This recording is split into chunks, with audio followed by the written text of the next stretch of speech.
Você já andou num carro como esse, uma Brasília? No, this is the first time I've seen this, so this is very exciting. Really cool. I love it. And you like classic cars? Yeah, I'm not into it, but I appreciate classic cars. I used to go to car shows with my grandfather, so this is really cool. But I've never seen this car, so really nice. E no Brasil, qual é a sua primeira vez na cidade de Brasília? Sua primeira vez no Brasil? This is my first time in Brasília, but my second time in Brazil. So I love it here. The weather is nice, the people are fantastic, they're welcoming, they're lovely. So I love Brazil. Brasília é uma cidade nova que foi construída nos anos 60 por um presidente chamado Juscelino Kubitschek. Dizem que ele é a reencarnação do faraó Akhenaton. Você já ouviu falar nisso? Never. No. Ever? No, this is new. So very strange. Akhenaton was the first pharaoh in ancient Egypt who instituted one rule where he said that everything has to be drawn and carved and created the way it looks in reality. Because if you look at all the other statues in Egypt, they have V-shaped, they look all very strong, like strong people, very flattering bodies. But Akhenaton, he looks very strange. He has these high cheekbones. His face is... Yes, elongated skull. He has a pot belly. He has chicken legs. And he doesn't look like a normal human being. So the idea is that perhaps he was either an extraterrestrial or at least a hybrid. And he was, not only did he institute this rule that everything has to be carved according to reality, but he also introduced the first monotheistic religion in Egypt, which then, the moment he died, they went back to a whole, Parthenon of gods. He called himself like a god, no? Yes, he did. And there's also a couple of text passages that are in hieroglyphics in which he claims to have been in touch with the guardians of the sky. And when you ask, well, who are the guardians of the sky? Well, in my opinion, they were flesh and blood extraterrestrials.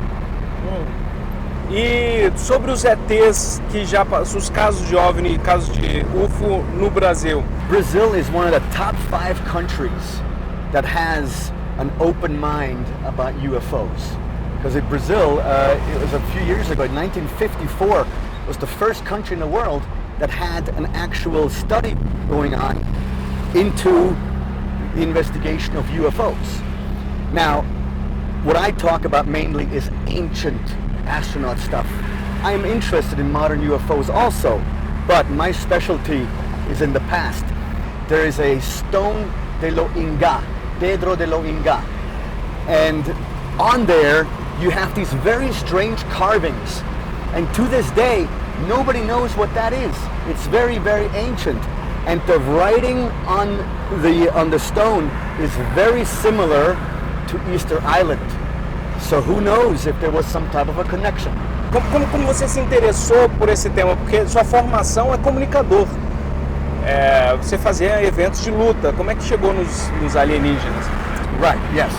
And so I have to thank and blame my grandmother, because when I was 6 years old, 7 years old, she thought it would be a good idea to read bedtime stories to me, but sometimes she would change the bedtime story from normal ones to Eric von Daniken's Chariots of the Gods or Edgar Cayce's Atlantis. And then when I was 14, 15, I rediscovered the books by Eric von Daniken. In Switzerland? Yes, in Switzerland. And here we are. So my grandmother, she planted the seed at a very early age. And I really have to, thank her. You ever seen any UFO? I have. In August of 2014, in Joshua Tree, California. Many years after your studies. Absolutely. I never needed a UFO experience for me to be convinced that extraterrestrials exist. to me, it was just reading the texts and reading the books and making the cross connections where I knew fairly early on that there is some truth to this whole idea. But in August of 2014, 30 people and I were outside in the desert in the middle of the night. We looked up at the sky, and everybody is familiar with the constellation of the Big Dipper. It's a handle and then 4 stars. And if you look at the Big Dipper, inside the 4 stars, there are never additional stars. It's always black. And all of a sudden, this really tall kitty was like, guys, look at the Big Dipper. And we looked over, and there were two additional stars in the center of the Big Dipper. And they stood there for about 6 to 8 minutes. And every 2-3 minutes, they got brighter, dimmer, brighter, dimmer. And the third time they got brighter, the 2 points of light moved out of the Big Dipper and then into space. And we all saw this with our eyes. So what was it? And that Nobody evening... recorded this? Nobody recorded, filmed it? No, because it was just, we were pretty much, I mean, we were shocked when this happened. And then, it was already like midnight, 1 o'clock in the morning. When I went to bed, all I could think about was, what did the pilots look like? And I think the great secret is, and it's not a secret, I think the pilots, they look like you and me. Porque normalmente os ETs são descritos como seres muito feios. Well, I think we need to differentiate between Hollywood and what may be a reality. Look, I love the creatures that we can see in Star Wars and in Aliens and Predator. It's all fantastic, but in my opinion, it's a bit more like fantasy. In reality, though, the extraterrestrials, they look like us because, according to many ancient sacred texts, we were created in their image.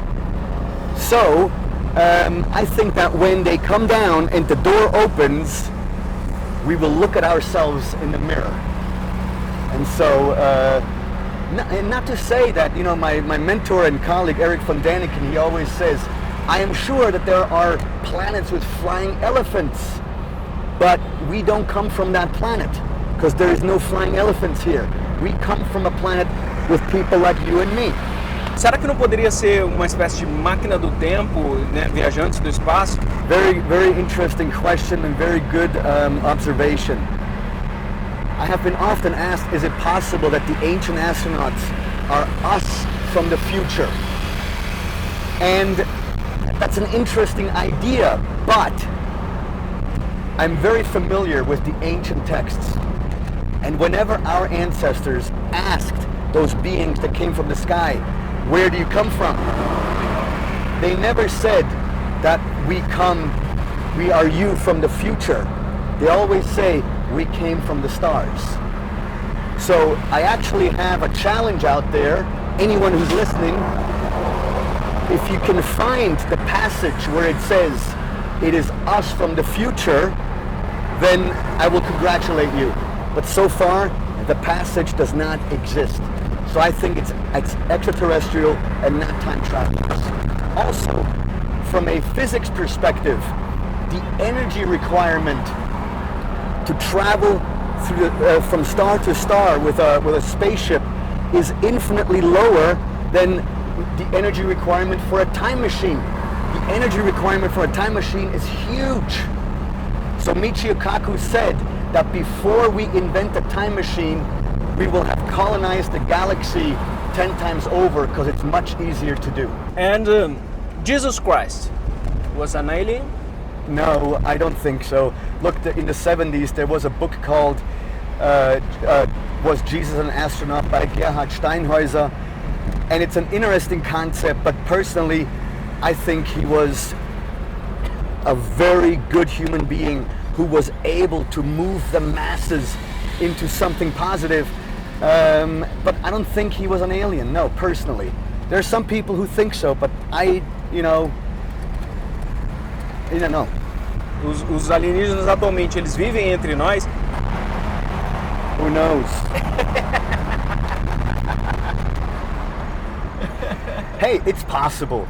I would not be surprised. I would not be surprised if we had somebody here, because personally, even though I deal with ancient astronauts mainly, I personally never suggested that they left and only then came back in 1947 with Roswell. I think someone has at least stayed here to observe, to watch, because according to the ancient astronaut theory, we are their offspring, we are their project. So you never really abandon a project, especially a planetary one. Se nós somos um projeto, se nós somos um resultado da visita dos alienígenas, como fica então a teoria da evolução, nesse caso de Darwin? The evolution theory exists. There is no question in my mind that evolution happened on Earth because we have a fossil record.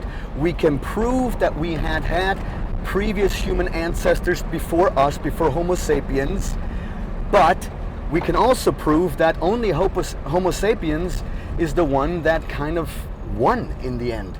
So what we are suggesting is, because right now we are not Homo sapiens. Homo sapiens came onto the scene about 250,000 years ago. 50,000 years ago, something happened in our brain. And now today, we are called Homo sapiens sapiens. So, what we are suggesting Something happened like that? Very fast. And because ordinary Darwinian evolution requires a lot of time. And something happened really quick from Homo sapiens to Homo sapiens sapiens. So what we are suggesting is that at some point our ancestors' DNA was artificially changed by extraterrestrials. And in fact now geneticists are looking at our own genes and they're like, there are certain genes within us that are so strange. There is no way that enough time passed for that to happen. Like for us to speak, or for us to, the speaking one is the big one. So they have determined there is a gene for that, and nobody knows where it came from. So is it coincidence? I don't think so. I don't believe in coincidence. But there are some who have suggested that Mars used to be like Earth, and then some cataclysm happened on Mars, and they were advanced back in the day, and so they escaped to another planet, and this was Earth. So we are the Martians. Yes! This is not my idea. It is somebody else who suggested this, but I think it's a fascinating idea. I think all these questions are fascinating. We should ask questions. That is important, because if I hear one more time that science knows everything, no, they don't. We know a lot, but we don't know everything. So we must keep asking questions. Por que então os governos e todos nós temos tanto medo? Because I think that you and I and our viewers, they are ready, but not everybody around the world is ready yet. So I think that the aliens are not showing themselves publicly right now because it could perhaps cause mass panic. I don't know. But, I don't think it has to do... See, back in the day, when the extraterrestrials descended, the extraterrestrials knew that our ancestors would immediately start worshipping them, not because our ancestors were intellectually primitive, they were technologically primitive. Meaning, you've never had technology and all of a sudden you see somebody coming down from the sky, well, you've just met God. Today, when the extraterrestrials come back or show themselves publicly, no attack. No attack, I don't think so. But I hope nobody will worship because we will say, extraterrestres. You know? So I don't think, I don't think they will attack us. No way. Because we are their children. See, it's not Hollywood entertainment, Independence Day, all this. That's fun, it's movies. Algumas passagens da Bíblia podem ser entendidas como uma atuação extraterrestre. Yes, that's an interesting one, but my favorite one in the Old Testament is the book of Ezekiel. And the book of Ezekiel has actually two parts. And in the first part, Ezekiel describes this wheel within a wheel that he sees up in the sky, that's coming down from the sky, called the glory of the highest. And he describes this amazing thing. It's loud, like 1,000 waterfalls. And of course, Ezekiel, he is afraid. So he throws himself to the ground, the thing lands, and these beings come out and they say, human, don't be afraid, we are here to help. And then they actually take him inside this vehicle, and he is said that he is sitting on the throne next of the highest. And then they fly to this place that we still have not found today where it is here on earth. And then in the second part of the book of Ezekiel, pages upon pages, there are measurements of a building in which he landed. And the reason why we have these measurements is because those angels, which they were never angels, took Ezekiel there because that was his mission. They say, we are taking you because we need you to measure something. You can read this in the Bible. It's all there. And so in the 1970s, there was a NASA engineer by the name of Joseph Blumrich. And Eric, in 1970 something, he gave a speech at NASA in Huntsville, Alabama. And Joseph Blumrich was inside this lecture, and he was listening to Eric, and Eric was talking about Ezekiel, and that maybe it was a spaceship of Ezekiel. And Blumrich, a NASA rocket engineer, he was like, oh, come on, this is total nonsense. I don't believe a word. I will disprove von Däniken. So he went home that evening. He opened the Bible and started to look at everything. And sure enough, he was like, you know what? He has a point. This is very interesting. And so a year later, he published a book called The Spaceships of Ezekiel. And it's this cone-shaped vehicle that he came up with by reconstructing the idea, whatever is described by Ezekiel. Now fast forward 10, 15 years later, and there's a German engineer by the name, an architect, Hans-Herbert Bayer. And he saw the second part of Ezekiel, and because he's an engineer, he's an architect, these measurements of a building is very interesting to him.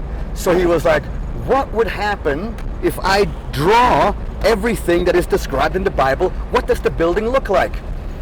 It's possible. Yeah, it's possible. And so what happened was, when he was finished, he sent the photo or the drawing of this structure to Eric von Däniken. Eric von Däniken opened it up, looked at it, and Eric almost fell out of the sky in shock, because he immediately called Joseph Blumrich and he said, look at this. Joseph Blumrich's spaceship fits exactly into Hans-Herbert Bayer's structure.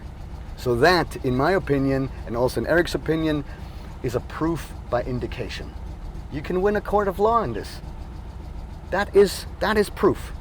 Some people say it's not, but you know, it is what it is. You cannot deny it. Nós realmente chegamos na Lua e existem vários relatos de extraterrestres lá. First of all, we definitely went to the moon. There is no question. I don't believe in the conspiracy theories that we didn't go to the moon and it was a hoax. I don't believe it. And if there's extraterrestrials there, I know that there's a story where it is said that they're watching as they were landing and like this. So, but I don't know. Look, I am very. We live in very strange times right now, because there are now people who are saying we have bases on Mars, but the same people who say we are on Mars also say we have never been to the moon. I mean, it's completely crazy. Perhaps we have been to both, but we didn't bypass the moon and went to Mars directly. It's all very strange. And, so we definitely, and by the way, we can prove that we've been to the moon because there is equipment that was left behind on the moon, and every year with lasers you can you can measure the distance of the moon. So who placed the instruments on the moon? It was us. Yes, exactly. And for finish, and the Earth is not flat. Yeah. Ouviram? A Terra não é plana, por favor. Yeah. If I tell you the Earth is not flat, trust me, the Earth is not flat. The reason why you cannot see the curvature is because the Earth is it's a planet. It's huge. It's an idiotic proposition to say, oh, you can see the curvature. No, you can't, because the planet is gigantic, even though it's small in relation to the rest of the planets, but it's still a gigantic ball, a gigantic sphere of rock, yes. Yeah, and then for finish, first, a gift for you. Uh-huh, okay. It's a t-shirt. Okay, let me see. Oh, very cool. From our partner, Verdurão. All these symbols, it's our symbols in Brasília.